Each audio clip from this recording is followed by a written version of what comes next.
Hi there! In this video, we're going to learn how to draw a basic cityscape in one-point perspective.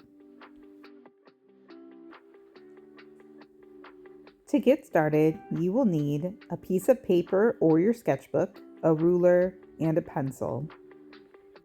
In previous videos, which you can find in the description down below, we've learned how to draw in one-point perspective, and we've actually learned the formula for it. In this video, we're going to continue with that formula, which is a series of steps. Step 1 in one-point perspective is to always start with the horizon line. The horizon line is a horizontal line that represents the eye line. The horizontal line is very important. It determines where the vanishing point goes, and it determines how an object is going to look according to its placement in regard to that vanishing point and horizon line. You can place your vanishing point anywhere on your horizon line. Remember, it is a vanishing point, not a vanishing circle. Now, before we go to step 3, what we're going to do is we're going to actually draw 2 sidewalks and the street for our cityscape. To do this, you'll connect your ruler to the vanishing point and draw 4 orthogonal lines. Remember, the orthogonal lines are the lines that recede into the distance and connect back to the vanishing point. Here I have 2 orthogonal lines on the left and 2 orthogonal lines on the right, and a big space in the center to represent the street. In order to make this look like a sidewalk, we need to add some sidewalk details, like the sidewalk lines. To draw the sidewalk lines, you'll need to make your ruler horizontal or parallel to the horizon line and draw horizontal lines on both sides. As the lines head back into space and they appear to get closer to that vanishing point, those lines should also get closer together because they appear to get smaller as they go back in the distance.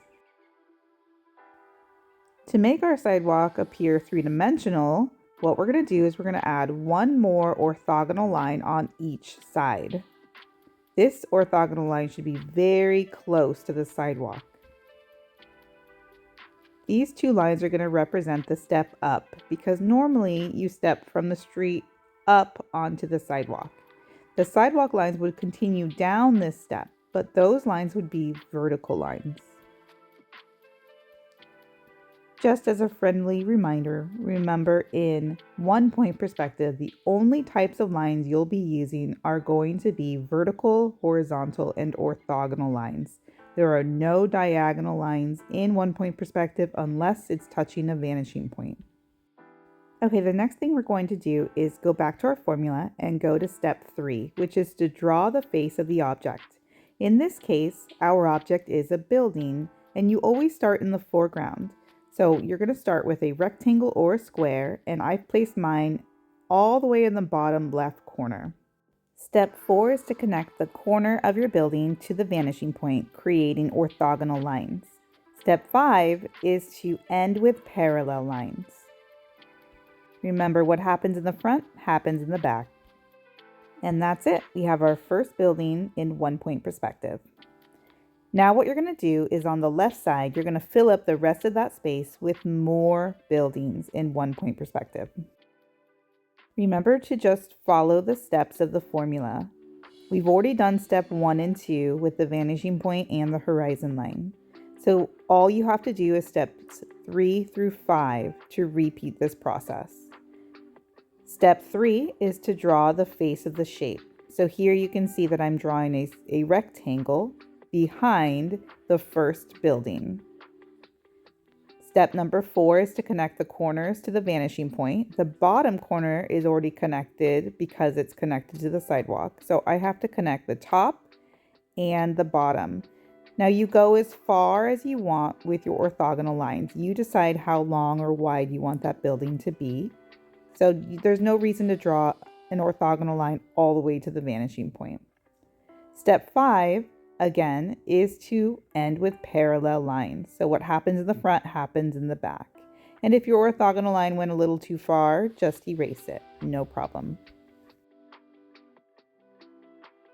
Okay, I'm going to go ahead and speed up this video so you can see how I fill up the rest of the space with more buildings.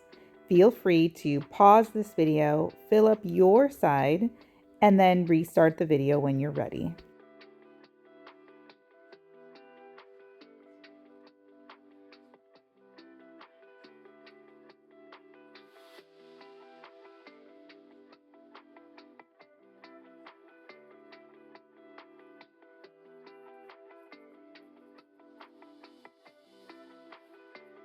Okay, the left side of my cityscape is complete, so now let's go to the right side.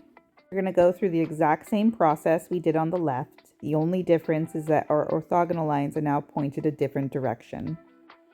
Start in the foreground, add the face of your shape, which is a square or rectangle. Connect the corners to the vanishing points. In this case, I just have one corner that I need to draw. Draw your orthogonal line as far as you want that building to go. End with parallel lines, so a vertical line and then a horizontal line on top. And that's it.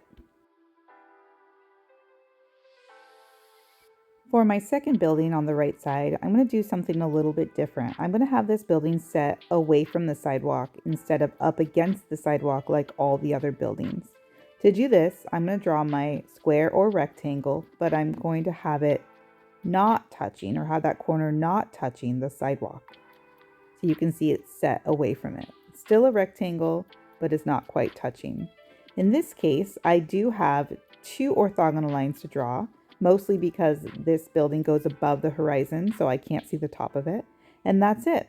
End with one parallel line, and you have a building set away from the sidewalk. This time what I'm going to do is I'm going to show you what not to do when you have a building that's set away from the sidewalk and I want to draw another building behind it. I have to be very careful with placement. If I draw my rectangle so that it's below that second building, it makes that second building appear to be floating. Don't do that. So instead, what I'm going to do is I'm going to make sure that the bottom of my next building is higher up or closer to the horizon so that my second building does not appear to be floating. This third building is going to be touching the sidewalk again, but it's further away from the second building so that that building is not floating. Okay, so then step number 4 is to draw your orthogonal line.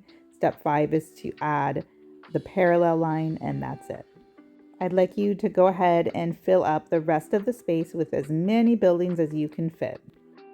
Feel free to pause the video as you work.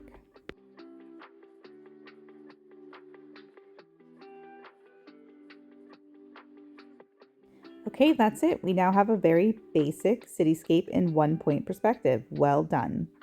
In order to make our cityscape appear more realistic, however, we need to add more details. Details such as doors, windows, signs, balconies, and so on. To draw a door or a window or even a sign on the side of the building that's heading back into space or pointing towards the vanishing point, you will use vertical lines and orthogonal lines. To draw windows or doors or signs on the side of the building that's facing you, you don't have to use your vanishing point at all. It'll just be a series of vertical and horizontal lines. This works for both sides of your cityscape. For this building that is set away from the sidewalk, it's going to need its own little pathway to the door. To do that, draw the door, and then you're going to connect the bottom of the door on both sides to the sidewalk using horizontal lines.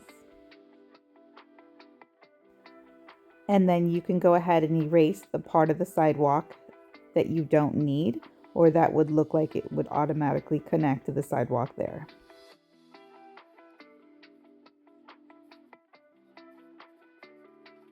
Go ahead and spend some time ensuring that every single building in your cityscape has some type of realistic detail, whether that's a door, a window, a sign, an AC unit on the roof, and more. The more details you have, the more interesting your cityscape will be. Feel free to pause the video as you work.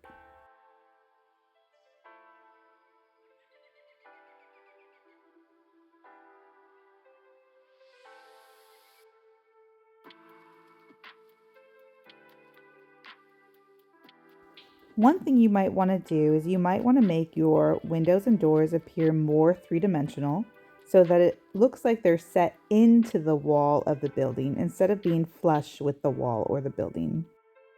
To do this, you'll go to the line that's furthest from you on that door or window, add a horizontal line at the bottom of that door, and then add a vertical line up.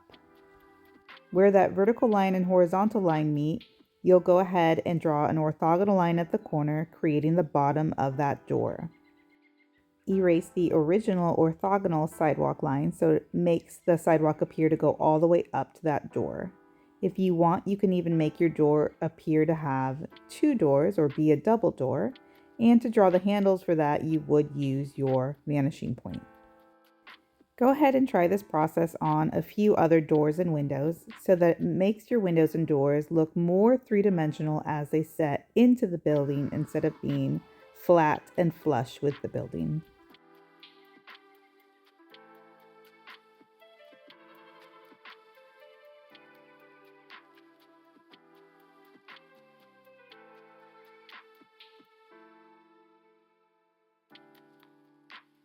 Go ahead and practice a few more details like windows and doors on both sides of your cityscape so that the space is filled and your cityscape is interesting.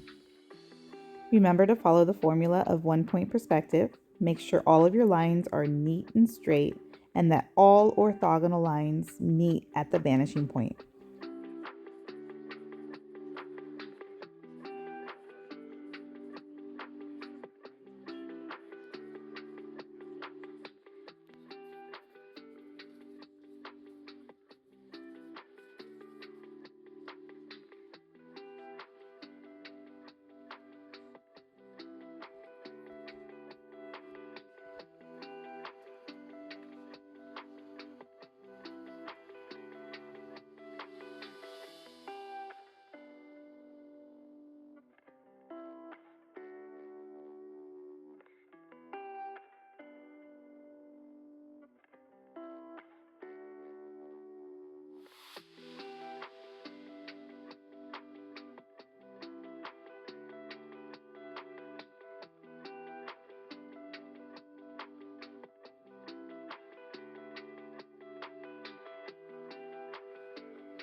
Okay, you have just practiced 1-point perspective and you've learned how to draw a basic cityscape.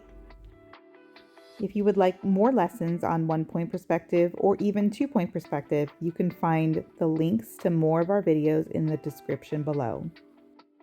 Don't forget to subscribe and follow us at Art Teacher Fusion for more lessons, inspiration, and art teacher resources. Thanks again for watching.